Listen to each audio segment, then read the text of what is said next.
Hello' students, Ansari sir ATP চেনেললৈ সকলোকে স্বাগতম জনাইছোঁ। যিসকল ছাত্ৰ ছাত্ৰীয়ে নৱম শ্ৰেণীৰ এনুৱেল এক্সামিনেশ্যনত উত্তীৰ্ণ হ'ব, সেইসকল ছাত্ৰ ছাত্ৰীৰ কাৰণে আজিৰ ভিডিঅ'টো প্ৰস্তুত কৰিছোঁ।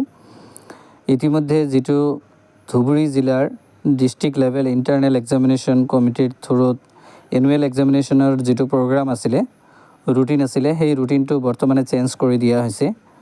প্ৰথমতে আছিলে 5 মাৰ্চৰ পৰা আৰম্ভ হোৱা কথা আছিলে, কিন্তু এইটো বৰ্তমানে ৰিভাইজ কৰি ডেটটো চেঞ্জ কৰা হৈছে।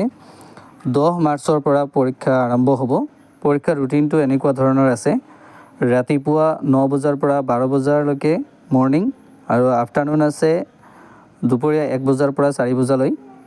Date and day: Monday 10/3/2025 March মাহৰ 10 তাৰিখৰ পৰা পৰীক্ষা আৰম্ভ হ'ব, যিটো 5 তাৰিখৰ পৰা আৰম্ভ হোৱা কথা আছিলে। 10 মাৰ্চত হ'ব ইংৰাজী পৰীক্ষা হ'ব ৰাতিপুৱা।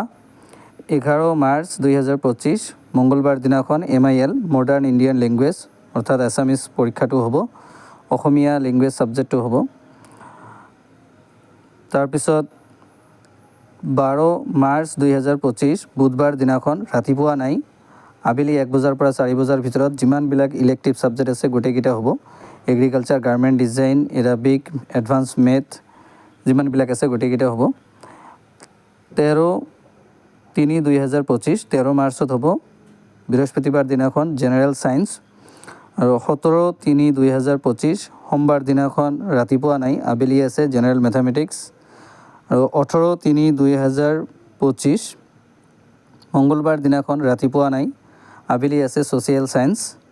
এই 6টা ছাবজেক্টৰ পৰীক্ষা হ'ব, আৰু all practical and project work will be done as per convenience of the concerned school under the guideline of SEBA from 19 March 2025 onwards. 19 মাৰ্চত হ'ব অল প্ৰেক্টিকেল, যিমানবিলাক প্ৰেক্টিকেল আছে স্কুলৰ পৰাই সেইবিলাক কণ্ডাক্ট কৰা হ'ব। এই ৰুটিনটো বৰ্তমানে ৰিভাইজ কৰা হৈছে, সেইকাৰণে তোমালোকে এইটো স্ক্ৰীনশ্বট লৈ ল'ব পাৰা আৰু শ্বেয়াৰ কৰি দিবা যিমানবিলাক বন্ধুবৰ্গ আছে, যাতে সকলোৱে জানিব পাৰে।